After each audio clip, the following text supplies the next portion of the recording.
Hi friends, welcome back to my channel. നമുക്കിന്നൊരു variety അച്ചാറിൻ്റെ recipe നോക്കിയാലോ. നല്ല ടേസ്റ്റുള്ള ഒരു അച്ചാറാണ്. ചാമ്പയ്ക്ക വെച്ചിട്ട് ഉണ്ടാക്കുന്ന ഒരു അച്ചാറാണ് ഇത്. സാധാ നമ്മുടെ ചെറിയ കളറുള്ള റോസ് കളറുള്ള ചാമ്പയ്ക്കല്ല ഇത്. എന്താ പറയുക, നല്ല വലിപ്പമുള്ള ഒരു ചാമ്പയ്ക്കയുണ്ട്. അത് വീട്ടിലുണ്ടാവുന്നതാണ്. എന്താ പറയുക, ചിലവർ അതിനെ പനിനീർ ചാമ്പയ്ക്ക അങ്ങനെ എന്തൊക്കെയോ പറയും തോന്നുന്നു, എനിക്കറിയില്ല. അപ്പോൾ അത് വെച്ചുണ്ടാക്കുന്ന ഒരു അച്ചാറിൻ്റെ റെസിപ്പിയാണ്. അപ്പോൾ നമുക്ക് തുടങ്ങിയാൽ അച്ചാർ ഉണ്ടാക്കാൻ. അപ്പോൾ അതിനായിട്ട് ഞാനിവിടെ ചാമ്പയ്ക്കായിട്ട് നല്ല വലിപ്പമുള്ള ചാമ്പയ്ക്കയാണ്. ഭയങ്കര മധുരം അങ്ങനെയൊന്നുമല്ല, ചെറിയൊരു മധുരം അങ്ങനെയായിട്ടുള്ള ഒരു ചാമ്പയ്ക്കയാണ്. അപ്പോൾ ഈ ചാമ്പയ്ക്ക നമുക്കിതൊന്ന് കട്ട് ചെയ്ത് എടുക്കാട്ട്. ഇത്തിരി വലിയ പീസായാലും കുഴപ്പമൊന്നുമില്ല. നമുക്ക് എങ്ങനെയാണ് സൗകര്യം എന്ന് വെച്ചാൽ അതിനനുസരിച്ച് കട്ട് ചെയ്യുക. അപ്പോൾ ഞാൻ ഒരു മീഡിയം സൈസായിട്ടാണ് കട്ട് ചെയ്ത് എടുത്തിട്ടുള്ളത് കേട്ടോ. അപ്പോൾ ഇങ്ങനെ എല്ലാതും ഒന്ന് കട്ട് ചെയ്ത് വെച്ചിട്ടുണ്ട്. ആദ്യം ചാമ്പക്കായി നന്നായി കഴുകിയിട്ട് വേണം കേട്ടോ കട്ട് ചെയ്യാൻ. പിന്നെ ഇതിലേക്ക് വേണ്ടത് വെളുത്തുള്ളി കുറച്ചധികം എടുക്കണം കേട്ടോ. ഞാനൊരു ഇപ്പോൾ കിട്ടുള്ള വെളുത്തുള്ളിയൊക്കെ നല്ല വലിയാണ്. അപ്പോൾ ഒരു വലിയ വെളുത്തുള്ളി ഫുള്ളും എടുത്തിട്ടുണ്ട്. പിന്നെ ഇഞ്ചി, പച്ചമുളക് കേട്ടോ, ഇതാണ് കട്ട് ചെയ്ത് വെച്ചിട്ടുള്ള. പിന്നെ കറിവേപ്പിലയും വേണം. അപ്പോൾ നമുക്ക് പാൻ വെച്ച് കൊടുക്കാം, അച്ചാർ ഇടാൻ തുടങ്ങാം നമുക്ക് കേട്ടോ. അപ്പം ഞാൻ പാനൊന്ന് ചൂടായി വരുമ്പോൾ എണ്ണയിലാണ് കേട്ടോ ചെയ്യണത്. അച്ചാറെന്ന് പറയുമ്പോൾ പൊതുവെ നമുക്ക് എണ്ണയിൽ ചെയ്യായിരിക്കില്ല. വെളിച്ചെണ്ണയിലായാലും കുഴപ്പമൊന്നുമില്ല, പക്ഷേ എണ്ണയായിരിക്കും കുറച്ചും കൂടി നല്ലതെന്ന് എനിക്ക് തോന്നുന്നു. അപ്പം നന്നായി എണ്ണ പിന്നെ പ്രത്യേകം ശ്രദ്ധിക്കേണ്ട കാര്യം, നന്നായി ഒന്ന് ചൂടാവണം കേട്ടോ. നന്നായി ചൂടായി വരുമ്പോൾ നമുക്കിതിലേക്ക് ഒരു 1/2 ടീസ്പൂൺ കടുക് ഇട്ട് കൊടുക്കാം. തീ സിമ്മിൽ ഇടുക. ഇനി ഇടുന്ന കാര്യങ്ങൾ നമ്മുടെ ഗ്യാസ് ഓഫ് ചെയ്താലും കുഴപ്പമില്ല. പിന്നെ കുറച്ച് ഉലുവാട്ടോ, ഒരു 1/4 ടീസ്പൂൺ ഇട്ട് കൊടുത്താൽ എണ്ണ നന്നായിട്ടുള്ള ചൂടായിട്ടുള്ള കാരണം പെട്ടെന്ന് കരിയാൻ ചാൻസ് ഉണ്ട്. അപ്പോൾ അത് നോക്കുക. അപ്പോൾ തീ ഓഫ് ചെയ്തിട്ടായാലും കടുക് ഇട്ട് കൊടുത്താലും കുഴപ്പമില്ല. പിന്നെ വറ്റൽമുളക് ഒരു 2 വറ്റൽമുളക് ഇട്ട് കൊടുത്തിട്ടുണ്ട്. അതൊന്ന് ഇട്ട് കൊടുത്തിട്ട് നന്നായി ഒന്ന് ഇളക്കി കൊടുക്കുക കേട്ടോ. കരിയാണ്ട് നോക്കണം. ഉലുവ കരിഞ്ഞാൽ പിന്നെ നമ്മുടെ അച്ചാറിൻ്റെ ടേസ്റ്റേ മാറും. അത് കടുകായാലും ശരി, ഉലുവയായാലും കരിഞ്ഞാൽ ടേസ്റ്റ് മാറും. പിന്നെ കുറച്ച് കറിവേപ്പില ഇട്ട് കൊടുക്കാം. പിന്നെ ബാക്കിയുള്ള കാര്യങ്ങളൊക്കെ ഇട്ട് കൊടുക്കാം കേട്ടോ. വെളുത്തുള്ളി ഞാൻ പറഞ്ഞ പോലെ വീണ്ടും പറയണം, വെളുത്തുള്ളി കുറച്ചധികം വേണം. ഇഞ്ചി ഒരു മീഡിയം സൈസുള്ള എന്ന് വെച്ചാൽ കുറച്ച് വേണം കേട്ടോ. പിന്നെ പച്ചമുളക് ഒരു എരിവനുസരിച്ച് ചേർത്ത് നമ്മൾ ഇനി ഇതിൽ മുളക് പൊടിയും ചേർക്കുന്നുണ്ട്. അപ്പോൾ നല്ല എരിവുള്ള പച്ചമുളകാണെന്ന് വെച്ചാൽ ക്വാണ്ടിറ്റി കുറയ്ക്കുക. ഇതൊക്കെ വരുമ്പോൾ ഒരു പച്ചമുളകും ഇഞ്ചിയും വെളുത്തുള്ളിയൊക്കെ വരുമ്പോൾ ഒരു പ്രത്യേക ടേസ്റ്റാണ് നമ്മുടെ അച്ചാറിന്. അപ്പോൾ ഇതൊന്ന് എണ്ണയിൽ കിടന്നൊന്ന് മൂത്ത് ചെറുതായിട്ടൊന്ന് മൊരിഞ്ഞ് ഒരു കളറൊന്ന് മാറണ വരെ ഒന്ന് വെയിറ്റ് ചെയ്യുക കേട്ടോ. കളറൊന്ന് മാറിക്കഴിയുമ്പോൾ നമുക്കിതിലേക്ക് കുറച്ച് മഞ്ഞൾപ്പൊടി ആദ്യം ഇട്ട് കൊടുക്കാം. നന്നായി ഒന്ന് മൊരിഞ്ഞ് വരണം കേട്ടോ, അത് പ്രത്യേകം ശ്രദ്ധിക്കണം. എന്നാലാണ് അച്ചാർ ഇട്ട് കഴിയുമ്പോൾ ടേസ്റ്റ് ഉണ്ടാവുള്ളൂ.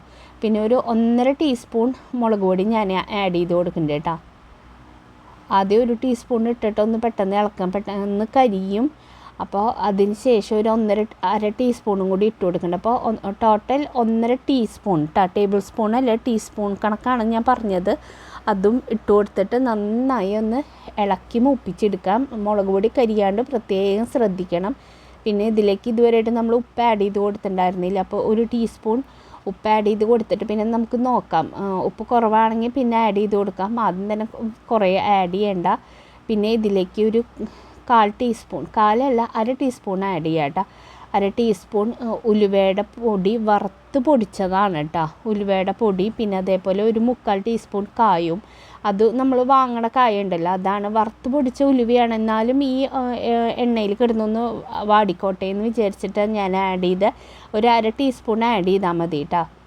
പിന്നെ നമ്മുടെ ചാമ്പക്കായ അരിഞ്ഞ് വെച്ചിട്ടുള്ള ചാമ്പക്കായ ഇട്ട് കൊടുത്തിട്ടൊന്ന് ഇളക്കി ഒന്ന് ചെറുതായിട്ട് ഇതൊന്ന് വെന്ത് വരണം കേട്ടോ. ഇങ്ങനെ ഈ ചാമ്പക്കായ എന്ന് പറഞ്ഞു കഴിഞ്ഞാൽ നല്ല കട്ടിയുള്ള ചാമ്പക്കായാണ്. അപ്പോൾ ഏകദേശം ഒന്ന് വെന്ത് വരണം. അപ്പം ഒന്ന് തുറന്ന് തന്നെ വെച്ചിട്ടൊന്ന് ഇളക്കി കൊടുത്ത് എടുക്കുകയാണ് ഞാൻ. തീ സിമ്മിലിട്ടതിന് ശേഷം ഇതൊന്ന് വേവിച്ചെടുക്കാം കേട്ടോ.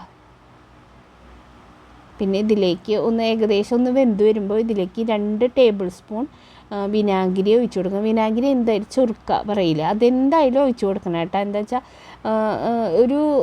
ഒരു പുളിയും മധുരവും ഒക്കെ ആയിട്ടുള്ളതാണെങ്കിൽ ഒരു പച്ചക്കുത്തുള്ള ഒരു ചാമ്പക്കായാണ്. ഒരു പച്ച വെള്ളത്തിൻ്റെ അത് നമ്മൾ ദാഹിക്കണൊക്കെ സമയത്ത് ഈ ഒരെണ്ണം കഴിച്ചാൽ മതി, നല്ല ദാഹം തന്നെ മാറും. അതേപോലത്തെ ഇത് ചാമ്പക്കായാണത്. അപ്പോൾ ഭയങ്കര മധുരം, നമ്മുടെ മറ്റേ ചാമ്പക്കായുടെ പോലെ ഭയങ്കര മധുരമില്ല. അപ്പോൾ അത് കാരണം ഒരിത്തിരി ഒരു പുളിയുടെ ഒരു ഇത് വരാൻ വേണ്ടിയിട്ടാണ് ചുറുക്ക് നമ്മൾ ആഡ് ചെയ്ത് കൊടുക്കണം. പിന്നെ ഇത് പെട്ടെന്ന് നാശാവാനും ചാൻസ് ഉണ്ട്. അപ്പോൾ ഏകദേശം ഒന്ന് ആയി തുടങ്ങിയിട്ട് നമ്മുടെ ചാമ്പക്കായ അച്ചാർ. പിന്നെ ഈ സമയത്ത് ഉപ്പൊക്കെ നോക്കി കണ്ടപ്പോൾ ഏകദേശം ഒന്ന് ഡ്രൈ ആയി വന്നിട്ടുണ്ട്.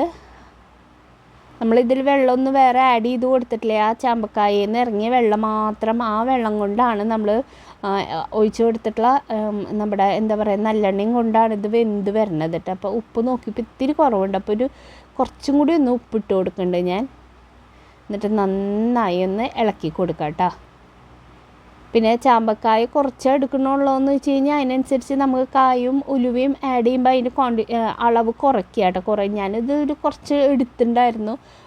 എന്താ പറയുക, ഒരു 1/2 കിലോ കൂടുതലൊക്കെ ഉണ്ടെന്ന് തോന്നുന്നു ഇത്.